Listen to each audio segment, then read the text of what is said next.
Եթե չեմ սխալվում, այս կորտում հենց challenger-ները անցկացվել են, չէ՞։ Burbank Tennis Center-ում ենք հիմա գտնվում։ Եթե չեմ սխալվում, մի հատ շատ հայտնի խաղ ա եղել challenger-ի ֆինալում։ Փորձեք պատմեք դրա մասին, ով որ տեսել ա կամ ովքեր էին խաղում այդ խաղում։ Այդ իմ գալուց առաջ էր 99 թվին էր, 98 Տիպը չգիտեմ, չեմ հիշում, բայց նու Անդրեյ Աղասի եւ Սարգիս Սարգսյան այդ ֆինալի մասն է ասում երևի։ Երկուսով հայտնվում են եզրափակչում, հաղթում է Անդրեն երևի, չէ՞։ Ու մի հատ շատ հետաքրքիր արտահայտություն է անում։ Դե որ գիտեր, որ սա ոնց որ ով որ նստած էր ավելի շատ սա հայ են, միկրոֆոնը վերցրեց, ասաց հիմա աշխարհի ամենալավ հայ խաղացողը ես եմ։ Հաղթելուց հետո։ Հաղթելուց հետո։ Տեսակ ով ամենաուժեղ հայը, դրանից ու դրանից հետո Անդրեյ Աղասին սկսում է, չէ՞։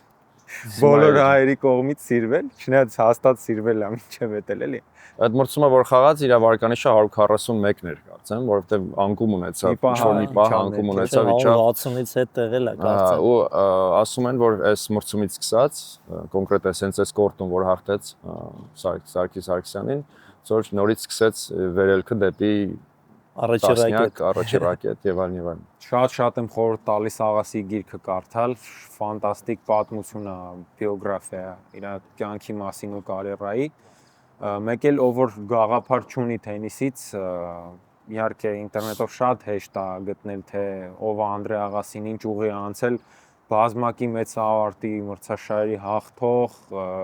ինքը career Grand Slam է ունեցել, թե կարծեմ Golden Slam, չէ, երբ որ օլիմպիական խաղերն է հաղթում եւ բոլոր մեծ ավարտի մրցաշարերը։ Այնպես որ այդ կարգի ազգությամբ հայ մարզիկներ շատ քիչ են եղել, հա։